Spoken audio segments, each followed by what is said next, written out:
रानू चिड़िया के घर के आंगन में एक नींबू का पेड़ था। वो उसकी बहुत देखभाल करती और वक्त वक्त पर उसे पानी देती, तो ऐसे कुछ वक्त गुजर जाता है और उसके पेड़ पर बहुत सारे नींबू लग जाते हैं। अरे मम्मा, हमारे पेड़ पर तो बहुत सारे नींबू लगे हैं, हम दोनों से तो ये नींबू कभी खत्म नहीं होंगे। अरे गुड़िया बेटा, हम दोनों से तो क्या, ये हमारे पूरे जंगल के परिंदों से भी खत्म नहीं होंगे। हाँ मम्मा, इसलिए तो जब भी कोई हमारे पेड़ से नींबू तोड़ता है तो मैं उन्हें मना नहीं करती। हाँ गुड़िया बेटा, मना करना भी मत, क्योंकि मैंने ही सारे पड़ोसियों को कहा है कि जब भी उन्हें जरूरत पड़े वो हमारे पेड़ से नींबू तोड़ ले। तो ऐसे रानू चिड़िया और उसकी बेटी बहुत खुश होती है और हर किसी को मुफ्त में नींबू देती है।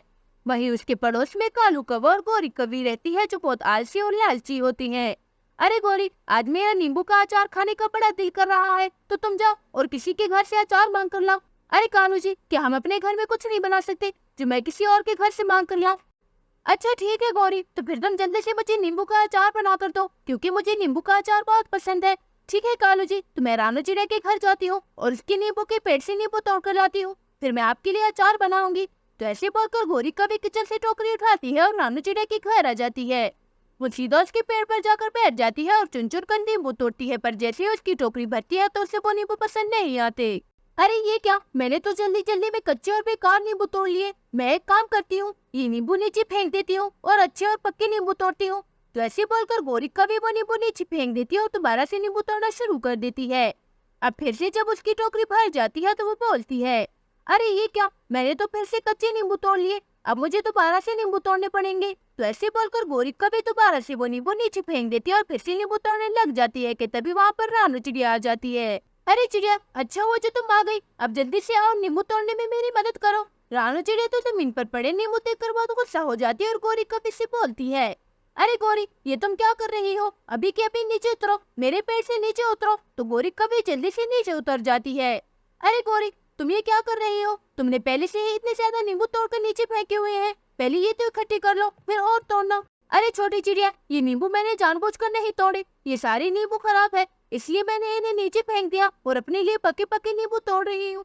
अरे गौरी, तुम कोई काम भी ध्यान से नहीं कर सकती, खामखा मेरा इतना नुकसान कर दिया, आज के बाद मेरे पेड़ के पास मत आना और इससे नींबू तो बिल्कुल भी मत तोड़ना। रानू चिड़िया तो बहुत गुस्सा होती है, वो गौरी कवि को बहुत बातें सुनाती है और गौरी कवि को रानू चिड़िया की बातों का बहुत बुरा लगता है, इसलिए वो नींबू बिना लिए ही अपने घर वापस लौट आती है।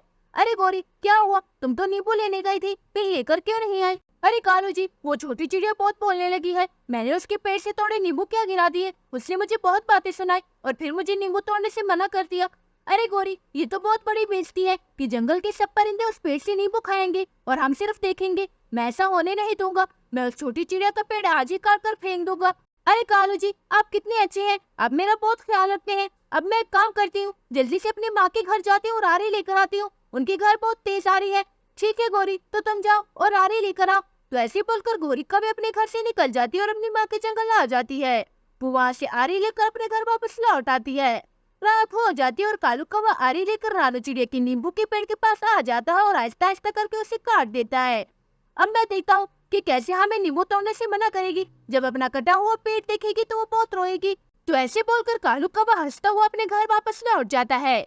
अगली सुबह हो जाती है और सब रानू चिड़िया के कटे हुए पेड़ के पास इकट्ठे होते हैं। रानू चिड़िया तो अपना कटा हुआ पेड़ देखकर बहुत उदास हो जाती है। अरे कबूतर भैया, भला इस पेड़ ने किसी का क्या बिगाड़ा था, बल्कि सबने इसके नींबू ही खाए थे, पता नहीं किस कमबख्त ने मेरे पेड़ को काट दिया।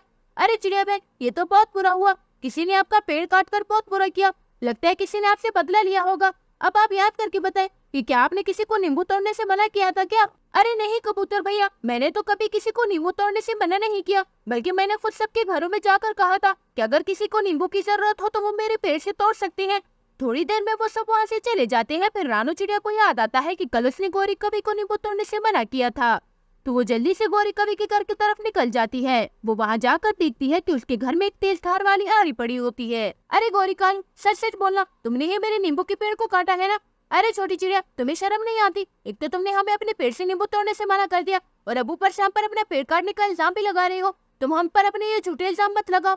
अच्छा, अगर ऐसी बात है तो फिर तुम्हारे घर में ये आरी क्या कर रही है? ये आरी, अरे कालू जी, बताओ इस छोटी चिड़िया को कि हम ये आरी क्यों लाए थे। हाँ गौरी, मैं बताता हूँ। अरे छोटी चिड़िया, ये आरी मैं अपने नाखून काटने के लिए लाया था, मेरे नाखून बहुत सख्त हो गए हैं, नेल कटर से कट नहीं रहे थे। अब तुम्हें पता चल क्या रहा हो, अब जाओ यहाँ से और हमारा वक्त जाया मत करो, हमारे पास करने का और काम भी है।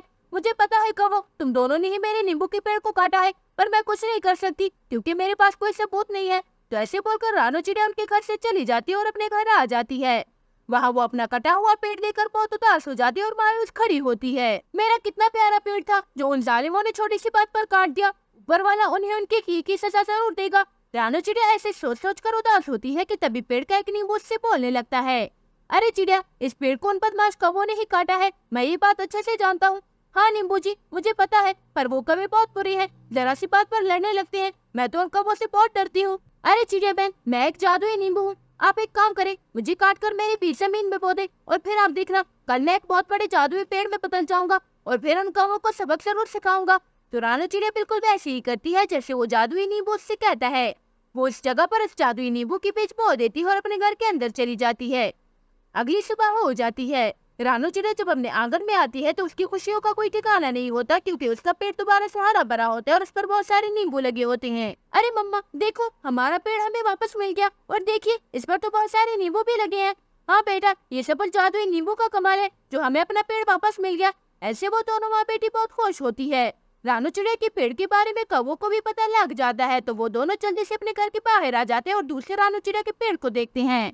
अरे कालू जी, पता नहीं ये सब कैसे हुआ, पर उस चिड़िया का पेड़ तो फिर से उगाया और इस पर पहले की तरह नींबू भी लगे हैं। आपके काटने का तो उस पर कोई भी फर्क नहीं पड़ा। वो चिड़िया तो अब फिर से बहुत खुश होगी और हमें अपने पेड़ से नींबू नहीं तोड़ने देगी। अरे गौरी, तुम फिक्र मत करो और रात होने दो। इस बार मैं सिर्फ इस पेड़ को काटूंगा नहीं बल्कि सीधा नदी में बहा दूंगा। फिर मैं भी देखता हूँ कि ये पेड़ कैसे दोबारा से हरा भरा होता है और फिर ये चिड़िया रोने के अलावा कुछ नहीं कर पाएगी।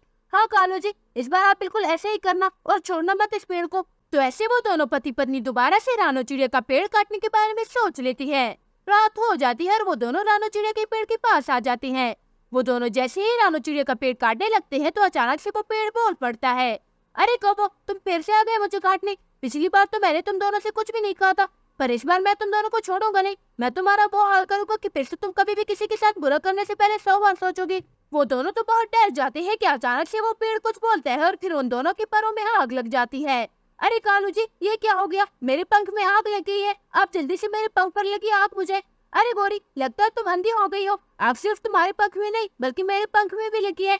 ऐसे वो दोनों बहुत शोर कर रहे होते हैं जिससे घर के अंदर मौजूद रानू चिड़िया की आवाज सुन लेती है और जल्दी से बाहर आ जाती है। वो उनको देखकर बहुत हैरान हो जाती है, पर जब उसकी नजर आरी पर पड़ती है तो वो समझ जाती है कि वो कौवे उसका पेड़ काटने आए थे तो वो उनकी मदद नहीं करती और दोबारा से अपने घर के अंदर आ जाती है। वो कौवों को उनके हाल पर छोड़ देती है क्योंकि उनको उनकी की सजा मिल जाती है। फिर वो दोनों पति पत्नी अपने घर आ जाती है पर वो दोनों बहुत जख्मी हो गए होते हैं। अरे कालू जी, वो पेड़ तो जादुई पेड़ था, देखो उसने हमारा क्या हाल कर दिया। अरे गौरी, ये सब तुम्हारी वजह से हुआ है। ना तुम रानू चिड़िया से झगड़ा करती और ना मैं वो पेड़ काटता। उस पेड़ ने तो हमें उड़ने के लायक भी नहीं छोड़ा। अब दोबारा मैं कभी भी उस पेड़ की तरफ मुड़कर नहीं देखूंगा। इधर उन दोनों को बहुत चोट लगी होती है और उधर रानू चिड़िया बहुत खुश होती है और पेड़ का शुक्रिया अदा करती है। अरे पेड़ जी, आपका बहुत बहुत शुक्रिया, आपने मेरी बहुत बड़ी मदद की। अब वो कभी दोबारा कभी भी यहाँ नहीं आएंगे और उन्हें उनकी की सजा भी मिल गई। मैं तो बहुत खुश हूँ। तो प्यारे दोस्तों, इससे हमें ये सीख मिलती है कि हमें कभी भी दूसरों के साथ बुरा नहीं करना चाहिए क्योंकि हम दूसरों के साथ जो भी करते हैं चाहे वो अच्छा हो या बुरा, उसका फल हमारे पास भी लौट कर जरूर आता है। अगर आपको मेरी ये वीडियो पसंद आई हो तो प्लीज लाइक, शेयर और सब्सक्राइब करके बेल आइकन के बटन को दबाना मत भूलिएगा और हाँ, कमेंट भी जरूर कीजिएगा। धन्यवाद।